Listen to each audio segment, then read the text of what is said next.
Sepeda motor ini terbakar hebat di kolong sebuah truk di Jalan Raya Serang, Jakarta, Desa Kaserangan, Kabupaten Serang, Banten pada Sabtu siang. Motor terbakar akibat terseret truk pasir tersebut sejauh 100 meter. Pengendara motor sebelumnya hendak menyalip truk, namun stang motor justru menyentuh roda belakang truk hingga terjatuh.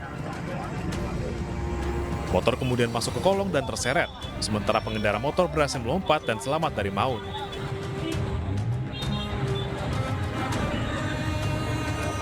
Dan akhirnya motor tersebut masuk ke dalam bawah truk ini dan terseret. Untuk pengendara motor tersebut ya kenapa-kenapa karena di saat tersenggol dan motornya masuk ke bawah truk, pengendara tersebut lompat dari motor tersebut. Sebelum terbakar sempat terseret terlebih dahulu sekitar 100 meter dan truk ini akhirnya mengambil jalur kiri untuk ke pinggir. Akibat kecelakaan ini, pemotor hanya mengalami luka ringan. Kedua kendaraan beserta sopir truk dan pemotor diamankan Satlantas Polres Serang. Dari Serang, Banten, Faisal Priandi, iNews melaporkan.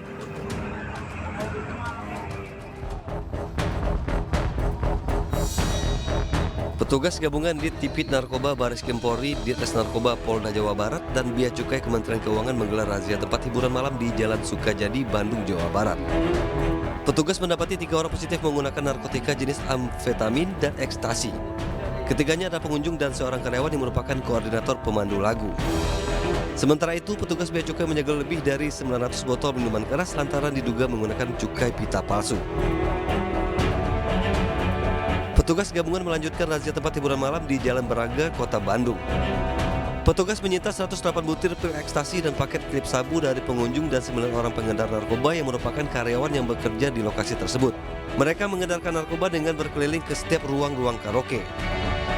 Dari hasil tes urin yang digelar petugas, 15 orang pengunjung dan staf positif narkoba jenis amfetamin dan MDMA. Dugaan juga pengakuan dari salah satu yang kita amankan, ada peran setidaknya 5 orang karyawan yang ikut mengedarkan di setiap room. Ini sangat unik sekali dan ini kegiatan sangat masif. Peredaran narkotika di satu tempat hiburan yang kegerakannya dikendalikan oleh karyawan. Guna kepentingan penyelidikan, untuk sementara 9 pelaku dan 15 pengunjung dan karyawan yang positif narkoba dibawa ke Polrestabes Bandung. Tim Liputan iNews melaporkan.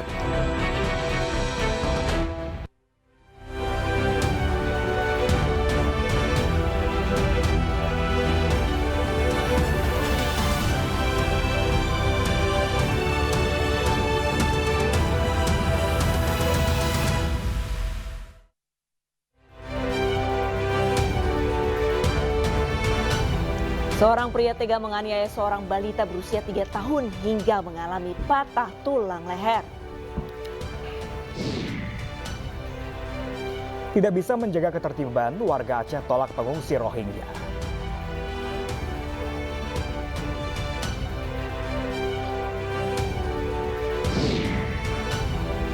Objek wisata yang menghadirkan pemandangan perbukitan yang juga menjadi habitat ikan mas mata sipit yang dikenal dengan ikan mas sinyonya berada di Kota Banten.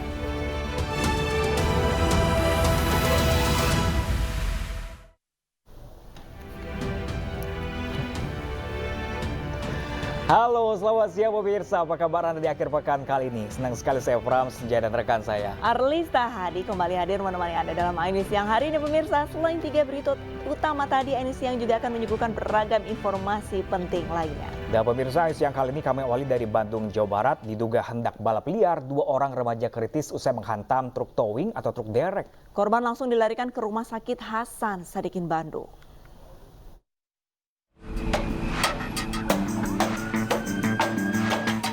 Dua pemuda tergeletak di tengah jalan Surapati menuju Jalan Mustafa. Kedua korban ini diduga anggota geng motor yang hendak melakukan balap liar. Saat kendaraan korban melaju kencang, korban bersenggolan hingga terjatuh dan menabrak truk towing. Balapan, jadi cepat oleng terus ke sini ke kanan, bocor. Korban mengalami luka di bagian kepala hingga patah tulang di bagian kaki. Kedua korban yang tak sadarkan diri langsung dilarikan ke Rumah Sakit Hasan Sadikin Bandung. korban ada 2 orang, bawa ke rumah sakit Kondisinya gimana? Kondisi tadi masih ada luka-luka. Nanti setelah di rumah sakit. Petugas kepolisian yang datang langsung melakukan olah TKP. Petugas belum mengetahui identitas kedua korban. Kini kecelakaan dalam penanganan unit Gakum Satlantas Polrestabes Bandung. Dari Bandung, Jawa Barat, Diki Wismara, iNews melaporkan. Dipicu menghakimi pelaku pencurian lampu reklame, 2 desa di Kabupaten Lombok Tengah terlibat bentrok. Akibatnya 2 orang terluka parah.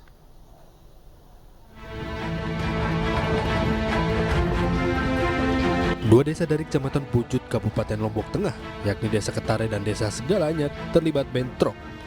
Dalam sebuah video amatir, puluhan warga terlibat bentrok dengan membawa senjata tajam. Peristiwa ini terjadi lantaran adanya warga dari Desa Ketare yang terciduk saat mencuri lampu reklame di Jalan Bypass Bil Mandalika. Kemudian pelaku pencurian dihakimi warga. Tidak terima pelaku pencurian dihakimi, warga Ketare pun langsung turun dan terlibat bentrok dengan warga Segalanyar. Akibat kejadian ini, 2 warga luka-luka akibat terkena senjata tajam. Korban pun langsung dilarikan ke rumah sakit. Sementara itu, TNI Polri berjaga di perbatasan 2 wilayah tersebut dan telah melakukan penyekatan untuk mengantisipasi adanya bentrok susulan. Salah seorang warga Ketare tidak mencuri lampu reklame, papan reklame yang di ujung sana. Ketahuan sama warga Dusun Kadek, hanya dipukuli. Kita evakuasi dan kita amankan. Tadi warga Ketare tidak terima kejadian itu. Sehingga terjadilah kejadian yang seperti yang akan diketahui tadi. Warga dihimbau untuk menahan diri dan tidak melakukan hal-hal yang diinginkan untuk tetap menjaga kondusivitas. Dari Lombok Tengah, Emma Widiawati, iNews melaporkan. Pemirsa, viral di media sosial, seorang wanita di Mamuju, Sulawesi Barat mengamuk sambil membawa senjata tajam di sebuah pasar. Ya, sejumlah pedagang pun panik berusaha menyelamatkan diri.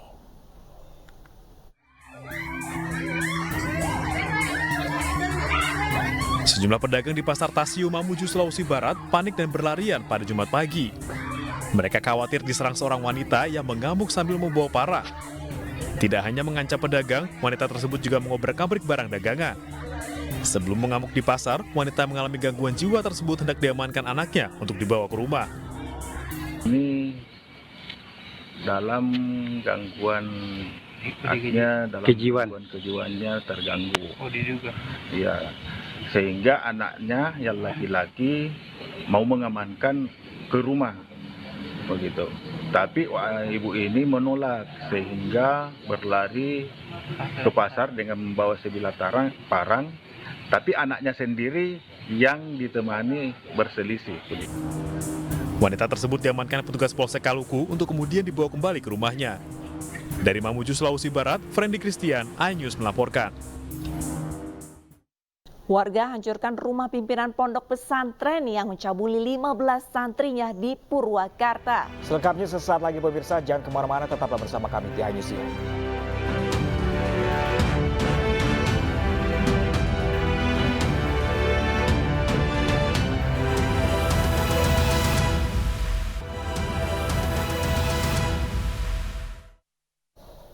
Ya pemirsa, sebuah rumah mewah 3 lantai di Tanjung Duren, Jakarta Barat terbakar. Kobaran api dan kepulan asap yang besar membuat warga sekitar panik. Petugas pun masih menyelidiki penyebab kebakaran.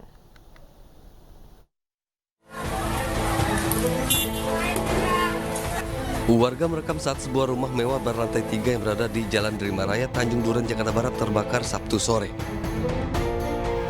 Kobaran api dan kepulan asap yang besar membuat warga sekitar panik. Petugas pemadam kebakaran menerjunkan 10 unit mobil pemadam kebakaran dan puluhan personil ke lokasi untuk memadamkan api. Beruntung api cepat dipadamkan sehingga tidak merambat ke lantai lain. Belum diketahui penyebab pasti kebakaran. Api diduga pertama kali muncul dari lantai 2. Yang terbakar adalah rumah tinggal lantai 2.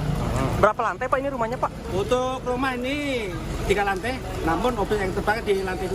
Oh, lantai. Itu dugaan sementaranya apa Pak? Untuk dugaan sementara kita belum bisa memastikan karena tadi sudah sampai di TKP sudah terbakar. Mungkin masih nunggu penyelidikan pihak yang berwajib. Pak, Tidak ada korban jiwa maupun luka dalam peristiwa kebakaran ini. Kasus kebakaran ini ditangani Kepolisian Sektor Tanjung Duren, Jakarta Barat. Dari Jakarta, Rizky Palupi, Ainus melaporkan.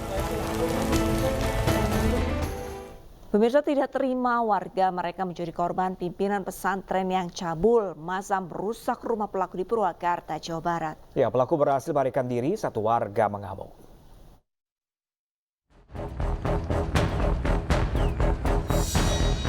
Puluhan orang mengepung dan menyerang rumah seorang pimpinan pondok pesantren di Purwakarta, Jawa Barat. Massa mengamuk hingga merusak bangunan serta perabot yang ada di dalamnya.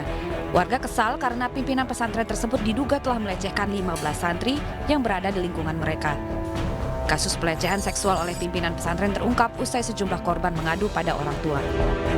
Totalnya katanya ada 15 orang, 15 orang ada ini baru dibawa, berarti baru dibawa 7 orang tadi kan visum gitu kan, yang udah ada aja pengakuan gitu kan, anak menghode gitu kan, ada gitu kan, udah jelas itu kan, sampai diancam sama ustadznya gitu kan, kalau terbuka gitu. Pelaku berhasil melarikan diri, sementara kasus dugaan pelecehan seksual dan pengrusakan oleh warga kini ditangani polisi. Dari Purwakarta, Jawa Barat, Irwan, iNews melaporkan. Kita beralih ke informasi lain, pemirsa. Penolakan terhadap pengungsi Rohingya di Aceh terus bermunculan. Bukan tanpa alasan, pemirsa, menurut warga penolakan terjadi akibat pengungsi tidak bisa menjaga ketertiban di daerah mereka.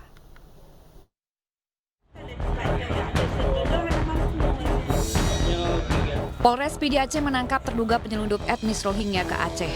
Pelaku yang tergabung dalam jaringan internasional ini bernama Huson Bahtiar, yang merupakan warga Bangladesh berusia 70 tahun.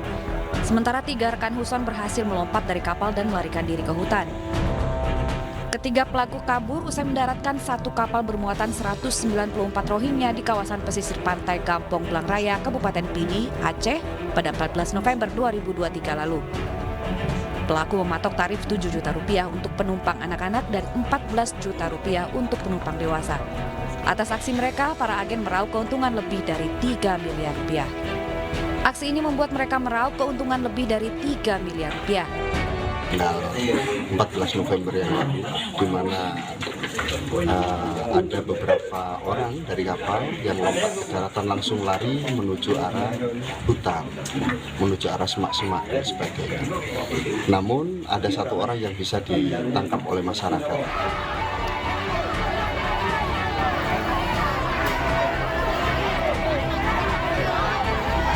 Kedatangan pengungsi Rohingya ke tanah air di sisi lain terus menuai polemik.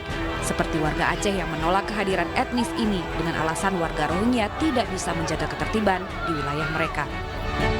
Ada belajar dari pengalaman yang lalu bahwasanya akhlak dari pengungsi Rohingya ini sendiri tidak disenangi oleh masyarakat. Artinya mereka punya kebiasaan yang tidak baik, punya tabiat yang tidak baik, kondisi mereka yang jorok, sembarangan. Mereka tidak patuh dengan ketentuan-ketentuan yang ada di dalam kampung itu. Arus pengungsi Rohingya di Aceh terjadi sepanjang tahun 2023. Organisasi Perserikatan Bangsa-Bangsa untuk Pengungsi atau UNHCR mencatat saat ini terdapat sekitar 1.200 orang pengungsi Rohingya di sejumlah titik provinsi Aceh.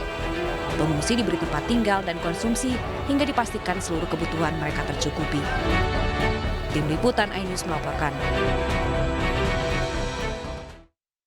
Presiden Joko Widodo akan menindak tegas tindak pidana perdagangan orang terkait pengungsi Rohingya di Indonesia. Ya, pemirsa, polisi telah menangkap sejumlah jaringan TPPO internasional terkait pengungsi Rohingya dengan keuntungan mencapai 3,3 miliar rupiah.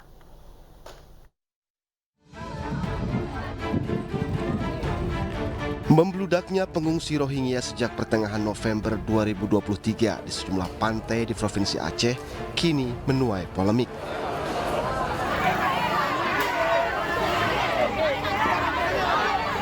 Sejumlah warga menolak kedatangan pengungsi Rohingya, seperti yang terjadi di depan kantor Kepala Desa Kuta Barat, Kecamatan Suka, Karya, Kota Sabang beberapa waktu lalu.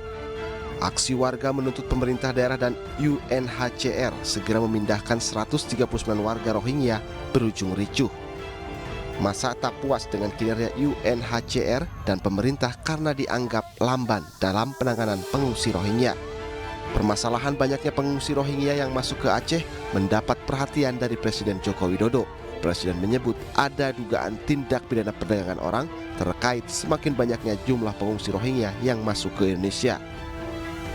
Indonesia akan menindak tegas pelaku TPPO dan bantuan kemanusiaan sementara kepada pengungsi akan diberikan dengan mengutamakan kepentingan masyarakat lokal. Pemerintah Indonesia akan terus berkoordinasi dengan organisasi internasional untuk menangani masalah ini. Satreskrim Aceh telah mengungkap kasus penyelundupan WNA etnis Rohingya jaringan internasional. Polisi menangkap seorang warga Bangladesh yang diduga sebagai otak penyelundupan bernama Huson Bahtiar.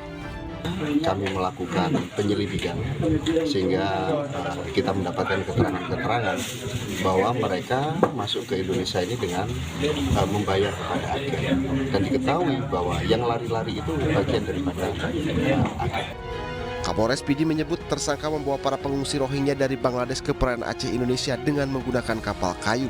Setiap pengungsi Rohingya dikenakan biaya mulai dari 50.000 taka atau sekitar 7 juta rupiah untuk anak-anak dan 100.000 taka untuk dewasa atau sekitar 14 juta rupiah. Sehingga dari penyelundupan pengungsi Rohingya ini, agen bisa meraup keuntungan hingga 3,3 miliar rupiah. Tim Liputan iNews melaporkan. Ya pemirsa, seorang pria tega menganiaya seorang balita berusia 3 tahun hingga alami patah tulang leher. iNews Siang akan segera kembali usai jeda, tetaplah bersama kami.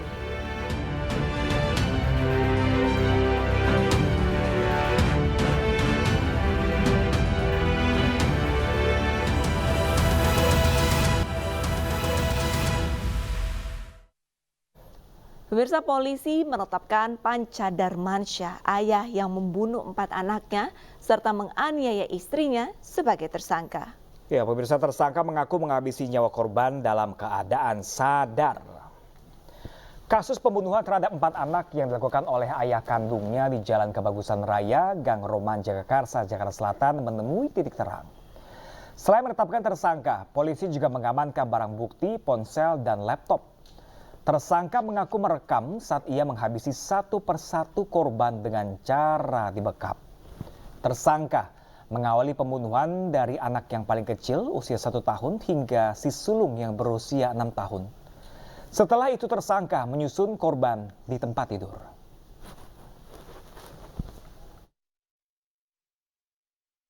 Menyampaikan bahwa memang benar yang bersangkutan melakukan pembunuhan secara bergantian. Dimulai yang pertama, anak yang paling kecil, anak korban inisial A, umur 1 tahun. Dilanjutkan anak korban inisial A juga umur 3 tahun. Selanjutnya anak korban yang ketiga umur 4 tahun. Dan terakhir anak korban yang tertua umur 6 tahun. Setelah melakukan kegiatan pembunuhan ini, yang bersangkutan sempat menata barang bukti berupa mainan kesukaan dari para korban. Ya pemirsa, lagi-lagi kekerasan terhadap balita terjadi. Seorang pria tega menganiaya seorang balita berusia 3 tahun hingga patah tulang leher. Pelaku merupakan pacar dari tante kandung korban. Mirisnya saat penganiayaan, tante korban justru merekamnya.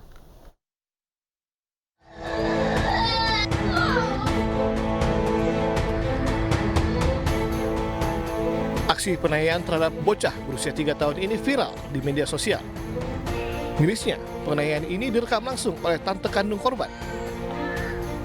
Kejadian ini terjadi di salah satu rumah di Jalan Kecubung, Kelurahan Batu Ampar, Kramat Jati, Jakarta Timur. Aksi penganiayaan ini terkuak setelah korban dibawa ke Rumah Sakit Polri, Kramat Jati. Pihak rumah sakit curiga adanya luka lebam dan bekas luka api rokok di beberapa bagian tubuh korban.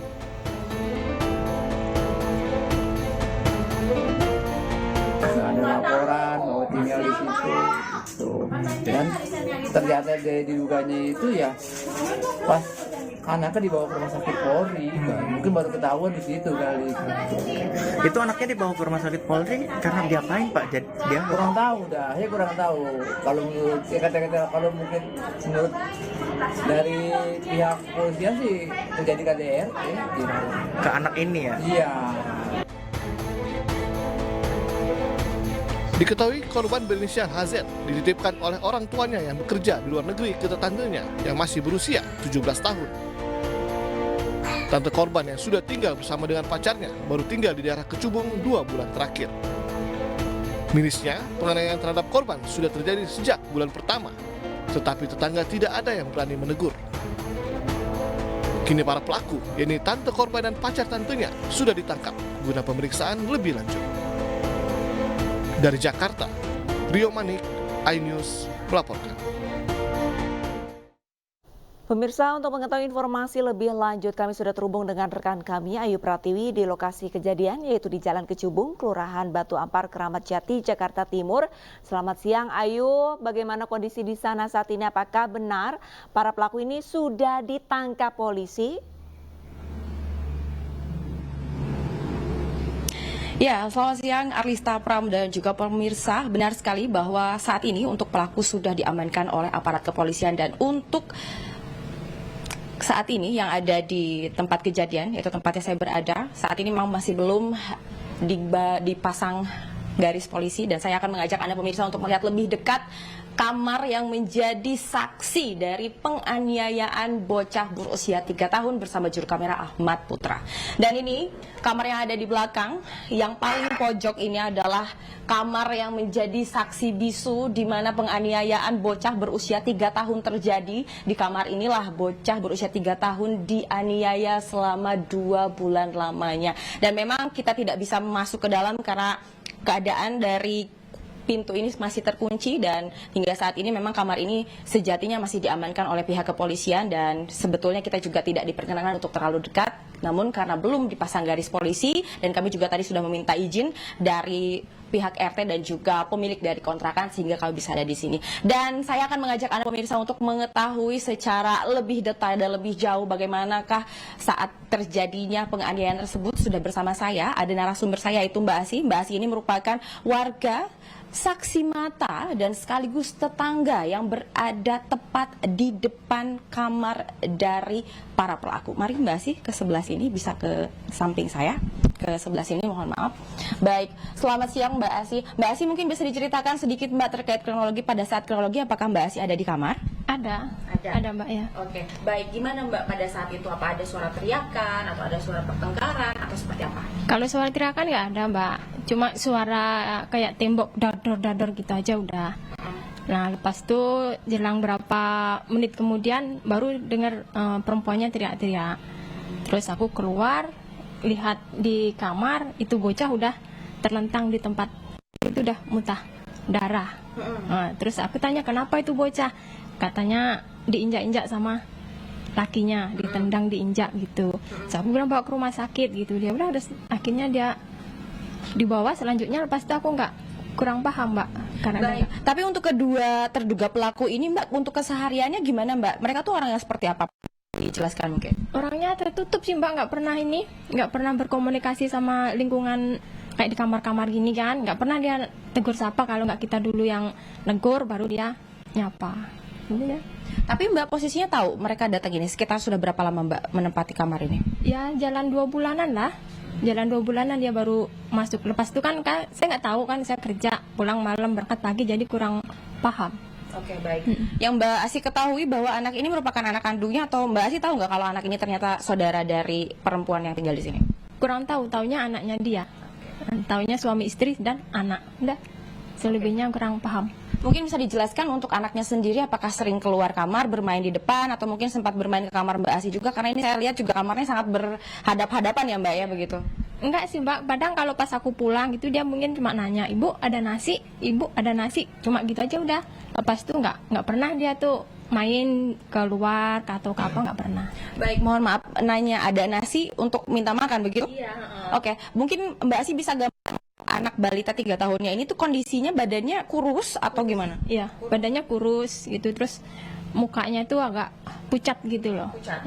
Terus dia nggak ada apa ya, tawa, senyum gitu, nggak ada kayak muka takut gitu. Udah. Oke, baik. Tapi Mbak Asi sering mendengar nggak kalau anak ini rewel, nangis tengah malam atau pagi? Nggak pernah dia nangis atau apa, nggak pernah. Cuma ya sering dengarnya tembok ini dok gitu aja udah. Baik, saya izin mengkonfirmasi tadi Mbak Asi bilang pada saat kejadian Mbak Asi juga melihat anaknya sudah terlentang di kasur. Itu Mbak Asi berarti menyaksikan sendiri langsung? Aku melihat sendiri. Lantas bagaimana respon dari kedua terduga pelaku ini pada saat melihat anak ini terkapar, Mbak? Cuek aja. Aku terus panggil dia bawa ke anakmu ke dokter gitu. Langsung lakinya berdiri, gendong itu bocah. Gitu. Dan itu posisinya dibawa menggunakan mobil atau? Motornya. Motor kan aku di atas, di bawah. Aku jadi nggak ikut ke bawah. Terima kasih Mbak Asi, silahkan lanjutkan kembali aktivitasnya. Ya, pemirsa Pram, Arsista dan juga pemirsa wawancara saya bersama dengan narasumber saya yaitu yang merupakan saksi mata dari kejadian tragis yang menimpa seorang bocah berusia 3 tahun. Dan tentu melihat kejadian ini kita bisa bayangkan pemirsa, kamar seluas 2,25 meter menjadi tempat untuk seorang anak berusia 3 tahun yang dianiaya langsung oleh. Semoga ini bisa menjadi pelajaran kita semua untuk lebih bisa memberi kasih dan menyayangi terhadap balita. Demikian kembali ke studio. Baik, Ayu Pertiwi melaporkan langsung dari lokasi kejadian. Terima kasih dan selamat bertugas kembali, Ayu. Pemirsa, hujan deras dan angin kencang melanda Kota Bogor pada Sabtu sore membuat sejumlah pohon besar tumbang. Ya, akibatnya sejumlah warung dan kendaraan rusak parah tertimpa batang pohon.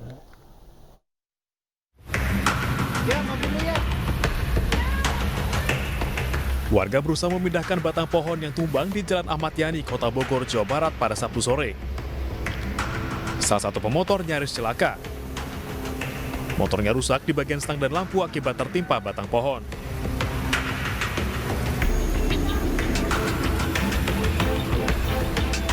Seorang wanita juga berusaha memindahkan sendiri batang pohon yang menghalangi laju mobilnya.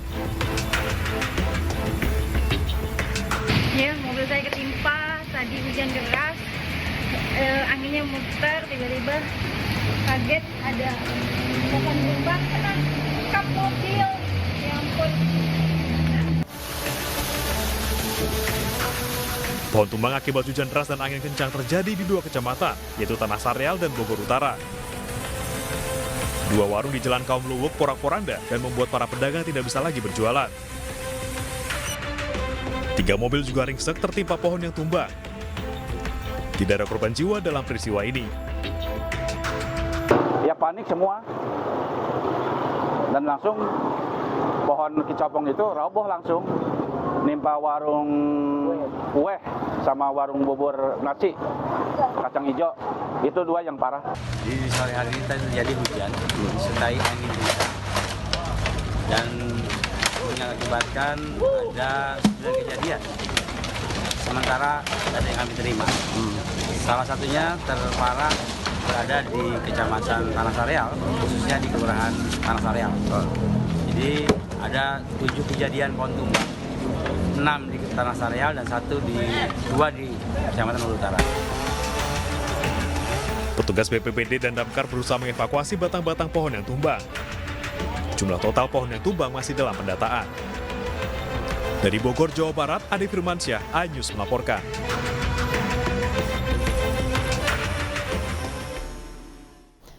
Ya, memang untuk musim penghujan ini hati-hati untuk para pengendara, tak hanya pengendara roda 4 tapi juga pengendara motor karena banyak sekali pohon-pohon yang mungkin terlalu lebat jadinya kalau kena angin ya sudah tumbang. Ya mungkin bisa diawali dengan perumahan mungkin ya, masyarakat di perumahan mungkin kalau udah ada yang notice perumahannya atau pohon-pohon di perumahannya sudah pada mulai lebat mungkin segera dipotongin kayak udah bekerja bakti mungkin ya di sekitar Nah, kerja bakti itu harus dilakukan tak hanya di perumahan tapi juga di rumah, di lingkungan yang lain ya. Maksudnya jangan di komplek tapi juga di perkampungan. Jalan besar ceritanya ya. Oke, baik pemirsa, ini calon wakil presiden nomor urut 3 Mahfud MD tegaskan akan berantas korupsi saat hadiri acara Hari Anti Korupsi Sedunia 2023 di Bandung, Jawa Barat. Informasi selengkapnya akan kami hadirkan usai jeda, tetaplah bersama iNews Siang.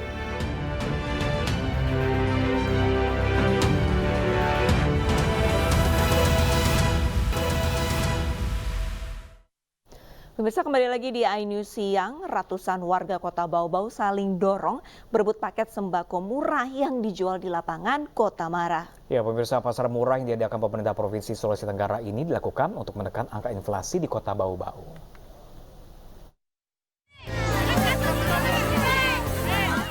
Kericuhan terjadi saat gelaran pasar murah yang diadakan oleh Pemprov Sultra di lapangan Kota Mara, Kota Bau-Bau, Sulawesi Tenggara. Saat pasar murah dibuka, warga langsung menyerbu mobil truk yang membawa ribuan paket sembako. Warga saling dorong untuk bisa segera menukarkan kupon yang mereka dapatkan sebelumnya di kantor kelurahan masing-masing. Bahkan ada beberapa warga yang naik ke atas truk agar bisa mendapatkan lebih cepat sembako murah tersebut. Pemerintah Provinsi Sultra menyediakan sekitar 5.000 paket sembako dengan harga Rp100.000 per paket. Setiap paket sembako berisi beras 5 kg, minyak goreng 1 liter, dan terigu 1 kg. Selain itu terdapat telur yang dijual Rp100.000 untuk 2 rak telur. Harusnya antri sesuai nomor.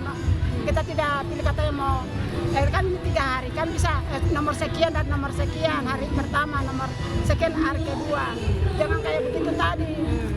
Ibu tadi sempat desak-desakan juga ya? Sempat. Ini dalam rangka pengendalian inflasi di Sultra, khususnya di Bau-Bau. Kita tahu menjelang peringatan Nataru, kita harus melakukan langkah-langkah sehingga pada akhirnya tidak ada gejolak harga, kemudian juga inflasi dapat terkendali dengan baik. Pasar murah ini digelar di beberapa wilayah di Provinsi Sulawesi Tenggara untuk menjaga kestabilan harga jelang Natal dan Tahun Baru. Dari Kota Bau-Bau, Sulawesi Tenggara, Andi Eba, iNews melaporkan. Ya, pemirsa, jelang Natal dan Tahun Baru, harga sejumlah kebutuhan pokok terus meroket di beberapa daerahnya. Di Pasar Beringharjo, Yogyakarta, pemirsa, harga cabai rawit merah melonjak hingga Rp90.000 per kilogram. Sementara di Pasar Tradisional Banjarnegara, Jawa Tengah, harga cabai rawit Rp100.000 per kilogram.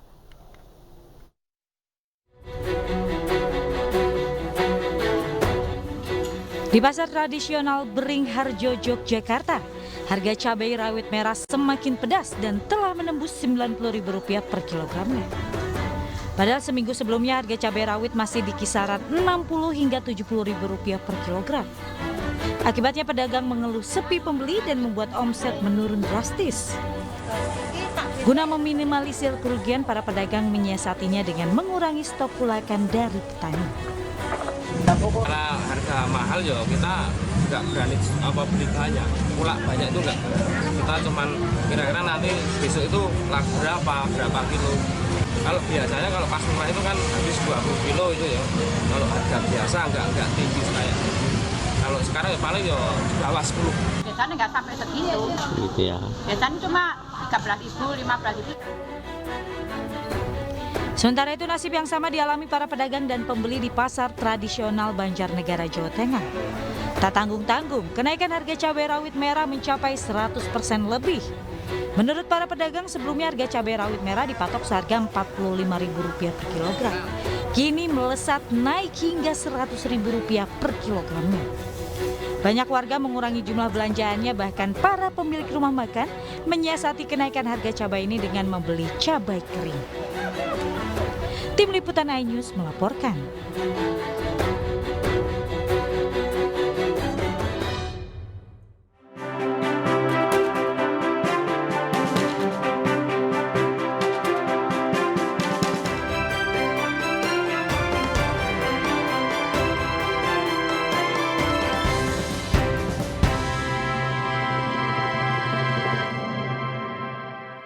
Pemirsa, Capres nomor urut 3 Ganjar Pranowo menghadiri kuliah kebangsaan di Universitas Muhammadiyah Cirebon, Jawa Barat. Ya, dalam dialog dengan para mahasiswa, pemirsa, Ganjar menyinggung perlunya independensi KPK untuk menguatkan pemberantasan korupsi.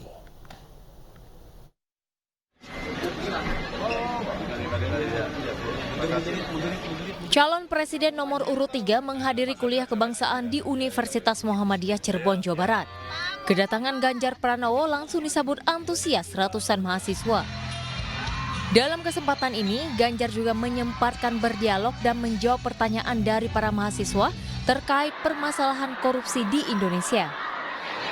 Ganjar menilai perlu adanya tindakan lebih untuk memberantas korupsi, termasuk membuat lembaga KPK kembali independen.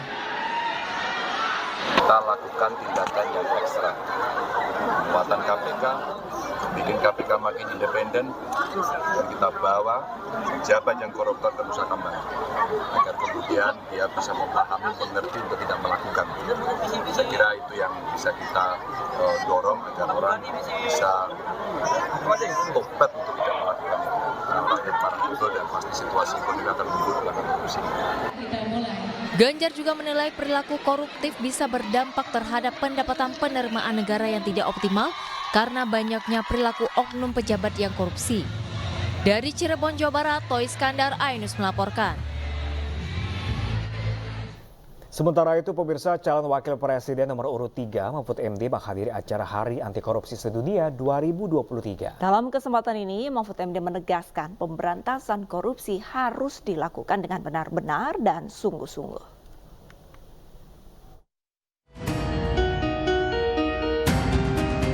Cawapres Partai Perindo nomor urut 3, Mahfud MD, melanjutkan kegiatan kampanyenya pada hari Sabtu 9 Desember 2023. Kali ini Mahfud melakukan kampanye di Bandung, Jawa Barat. Dalam kampanye di Bandung, Mahfud menghadiri kegiatan Hari Anti Korupsi Sedunia yang dihadiri relawan dan simpatisan dari partai pengusung Ganjar Mahfud. Dalam kesempatan ini, Mahfud menyampaikan orasi kebangsaan terkait Hari Anti Korupsi Sedunia. Mahfud mengungkapkan Hari Anti Korupsi Sedunia ini merupakan bentuk momentum untuk merefleksikan diri dalam hal pencegahan dan penanggulangan korupsi di Indonesia.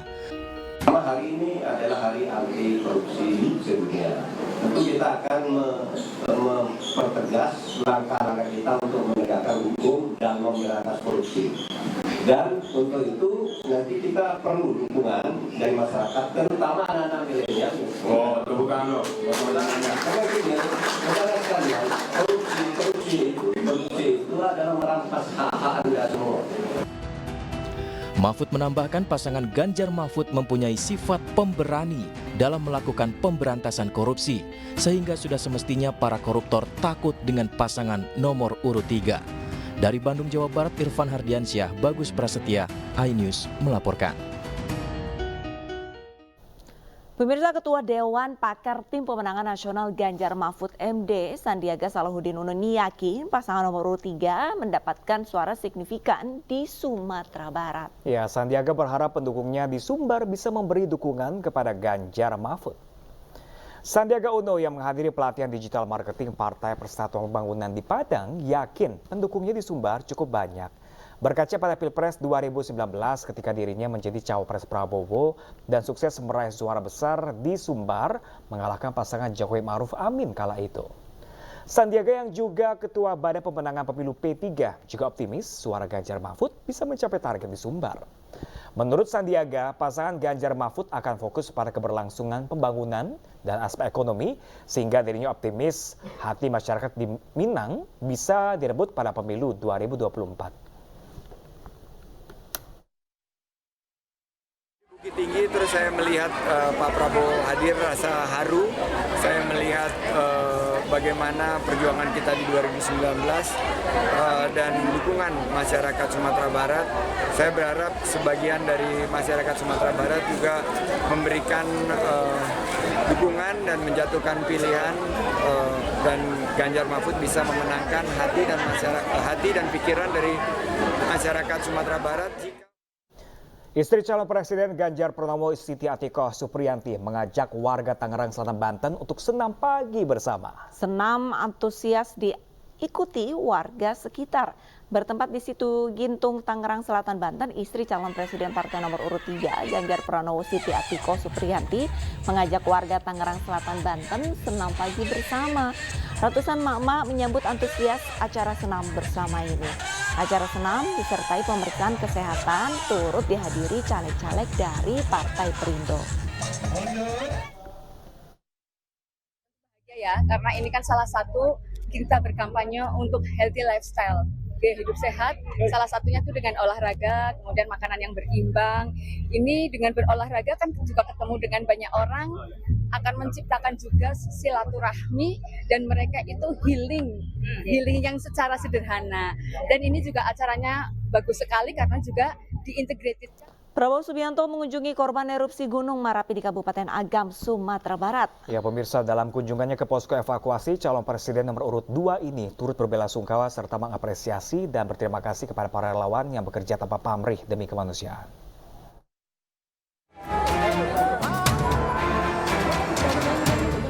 Calon Presiden nomor urut 2, Prabowo Subianto Sabtu siang mengunjungi posko evakuasi korban bencana erupsi Gunung Merapi di kawasan Batu Palano, Kabupaten Agam, Sumatera Barat. Ratusan warga menunggu terlihat antusias, diantaranya emak-emak meneriaki Prabowo dengan sebutan Pak Gemoy.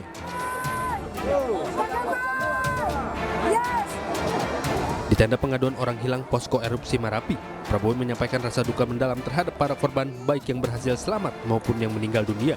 Sampaikan bela-sungkawa kepada keluarga korban, dan kedua saya ingin ucapkan terima kasih atas nama pemerintah kepada semua pihak yang telah bekerja keras membantu menyelamatkan para korban. Kunjungan Prabowo ke lokasi ini juga untuk memastikan penanganan korban erupsi Gunung Merapi sudah berjalan sebagai mestinya. Prabowo secara simbolis juga menyerahkan bantuan 35 unit motor trail untuk petugas Polresta Bukit Tinggi dan Kodim 0304 Agam. Dari Agam, Sumatera Barat, Wahyu Sikumbang, iNews melaporkan.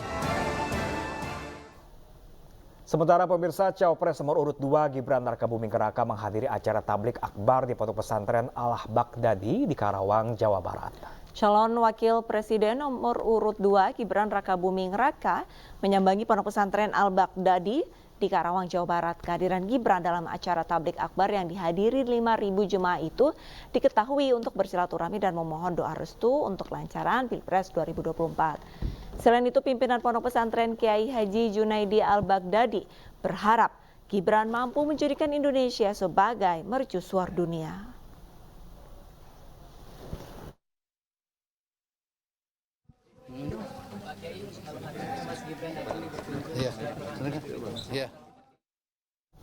Pemirsa, dugaan intimidasi terhadap seniman Butet Kertarejasa kembali terjadi. Ya pemirsa, kali ini diduga akses komunikasi Butet dilumpuhkan hingga Butet tidak bisa berkomunikasi.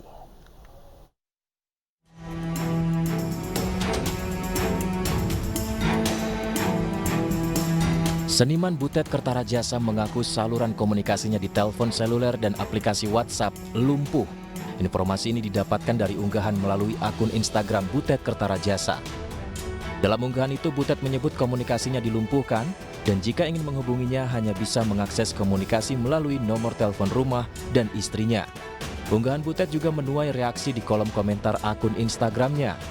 Diduga, lumpuhnya akses komunikasi Butet ada kaitannya dengan intimidasi yang diterima jelang pertunjukan teater yang digarapnya. Meski polisi telah membantah melakukan intimidasi, namun Butet kecewa karena saat konferensi pers polisi tidak mengajak Butet dan kawan-kawan untuk klarifikasi. Sebelum acara berlangsung, sejumlah petugas kepolisian tiba-tiba datang dan meminta penyelenggara membuat surat pernyataan agar pertunjukan tidak menampilkan unsur politik.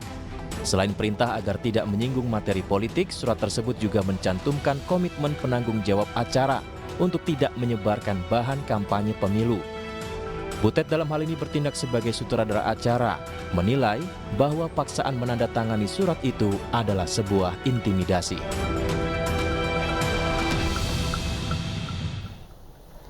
Pemirsa, seorang nenek yang viral karena berorasi di mimbar bebas mahasiswa Universitas 17 Agustus telah menyatakan permohonan maaf karena menyebut institusi. Nah, pemirsa, kepolisian juga membantah melakukan intimidasi usai sang nenek melakukan orasi. Undang-undang sudah didapatkan, ayo. Beginilah Nenek Agung Sinta yang berorasi di sebuah mobil bak terbuka dalam acara mimbar bebas mahasiswa Universitas 17 Agustus Surabaya hari Rabu lalu. Dalam orasi lantangnya ini, Nenek Sinta mengkritisi netralitas TNI dan Polri. Video ini pun viral di media sosial. Usai melakukan orasi, Nenek Agung Sinta mengaku salah karena ya saya minta maaf karena salahnya saya menyebutkan institusi awet dhewe iki musuhe polisi karo tentara gitu loh Mas. Nah,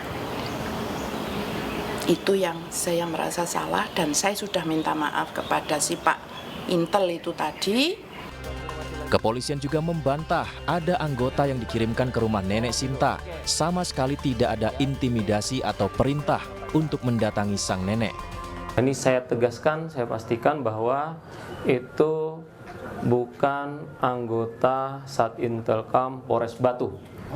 Kemudian sudah kami konfirmasi juga ke Bid Propam Polda Jatim ya terkait dengan berita itu kami sampaikan dan jawabannya itu bukan anggota Polda atau polisi Polda Jawa Timur ya. Jadi saya tegaskan dan saya pastikan seperti itu dan kami juga sudah konfirmasi ke Bid Propam Polda Jatim bahwa itu bukan anggota Polri. Sebelumnya Nenek Sinta mengaku gemas dan berorasi dengan adanya dugaan intimidasi, memberikan contoh seperti kasus Aiman Wicaksono hingga budayawan Butet Kertarajasa yang diduga mendapat intimidasi dari aparat. Tim Liputan iNews melaporkan. Pemirsa, seorang komika di Lampung diduga melecehkan nama Nabi Muhammad SAW saat mengisi kegiatan kampanye Capres nomor 1 Anies Baswedan Kamis lalu. Saat ini komika tersebut telah menjalani pemeriksaan di Polda Lampung.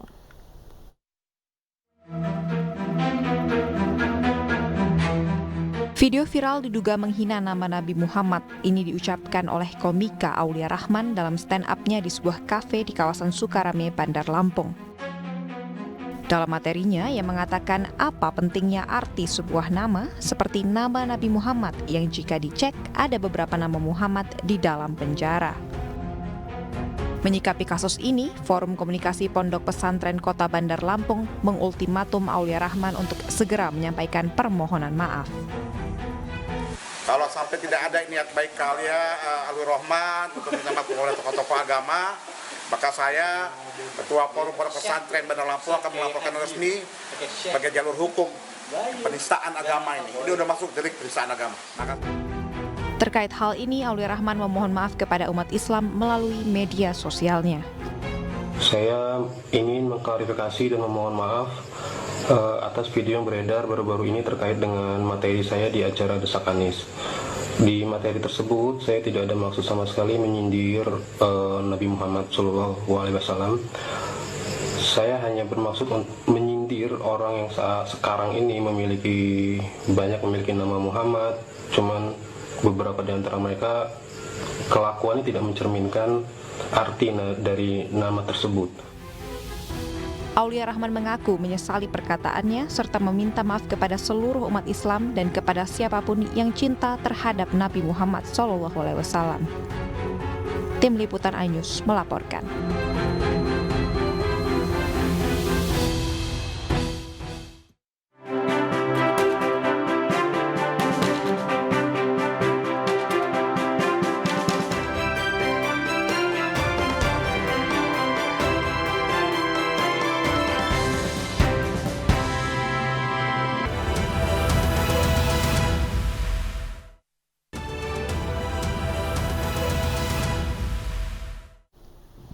Pemirsa, libur akhir tahun 2023 ini akan semakin seru bagi Anda dan keluarga karena Mercy Licensing ini menghadirkan Kampung Durian Runtuh Upin dan Ipin di dunia fantasi Ancol, Jakarta, Pram. Ya, pemirsa, di UHN ini pemirsa memberikan pengalaman baru bagi pengunjung mulai 1 Desember 2023.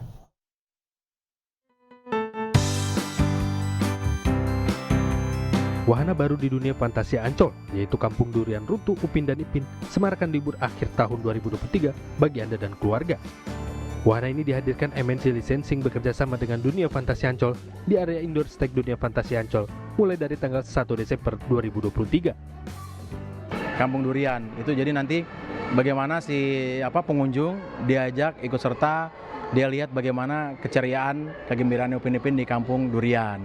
Ada sekolahnya, ke rumahnya, dan kemudian bisa berfoto bersama. Kolaborasi dengan Dufan ini akan lebih mengenalkan lebih jauh lagi karakter Upin Ipin kepada keluarga Indonesia dan juga masyarakat, dan juga lebih mencintai lagi karakter Upin Ipin dan teman-temannya. Dufan sebagai dunia keajaiban dan kegembiraan keluarga juga memanjakan putra-putri pengunjung dengan berbagai aktivitas seru, seperti menggambar, mewarnai, hingga bermain permainan interaktif dalam nuansa kampung Durian runtuh. Seru banget, game-nya juga seru, lucu banget, kayak beneran ngeliat di Durian runtuh. Tadi juga di situ spot foto-fotonya bagus juga. Mengusung tema kekeluargaan, kebersamaan dan juga keberagaman serta toleransi, wahana Upin Ipin menjadi pertunjukan perdana di Jakarta yang dapat membawa kegembiraan bagi anak-anak serta keluarga.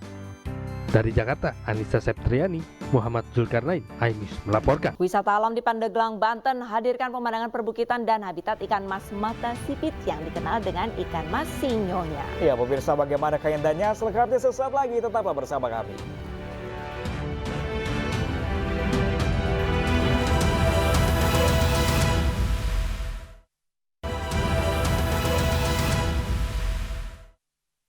Ya pemirsa, jalan-jalan ke mal ini pasti sudah biasa. Iya, Pram. Lalu bagaimana kalau kita mengisi liburan dengan wisata alam seperti di Pandeglang, Banten, pemirsa? Wah, ini pasti seru sekali ya, Pram dan pemirsa, ini karena di sana terdapat objek wisata yang menghadirkan pemandangan perbukitan yang juga menjadi habitat ikan mas mata sipit atau dikenal dengan ikan mas sinyonya. Penasaran? Berikut informasinya.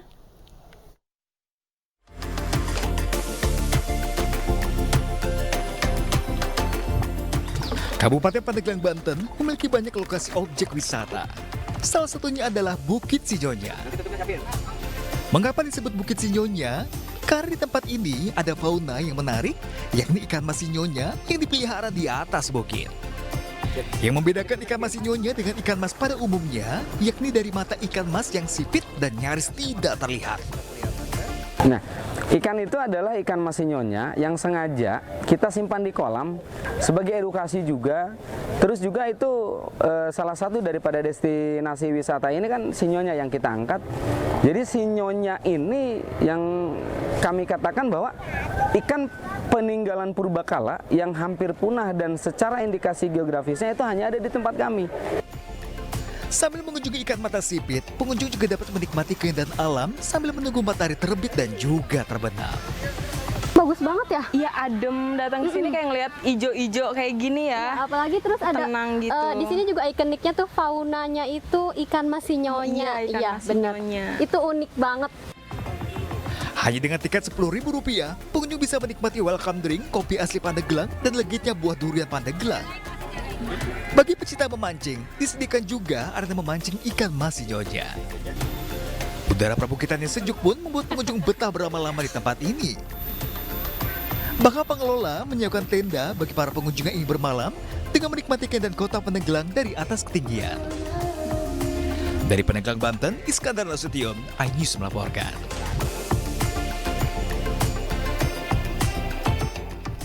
Ya pemirsa dan Pram, setelah puas berwisata alam ini untuk mengisi libur sekolah di akhir tahun ini mungkin bisa diisi dengan wisata edukasi yang mengunjungi museum. Nah ternyata pemirsa di Kudus, Jawa Tengah ini ada museum jenang kuliner tradisional yang lekat dengan kehidupan masyarakat Jawa. Seperti apa? Kita simak bersama. Dan pemirsa ternyata informasi juga sekaligus untuk jumpa kita di iNews yang kali ini pemirsa. Betul sekali, Pram. Saksikan terus video-video eksklusif dari kanal iNews di kanal YouTube @official iNews pemirsa. Saya Pram Senjaya dan rekan saya Arlisa, di kami berdua pamit undur diri pemirsa. Selamat berakhir pekan dan sampai jumpa.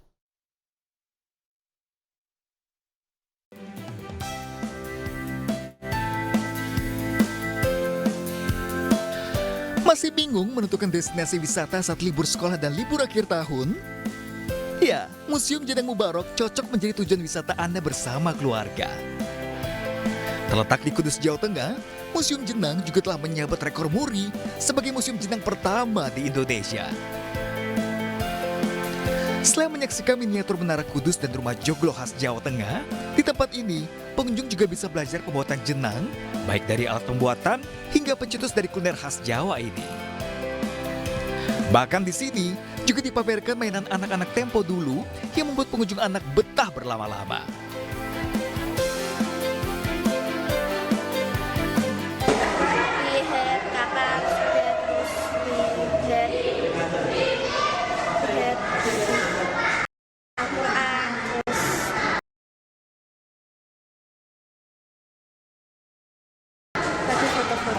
Nah, kita coba membuat museum dengan mengalihkan pandangan seperti itu. Jadi pandangan di Museum Jenang, kalau orang masuk ke Museum Jenang akan merasa berbeda.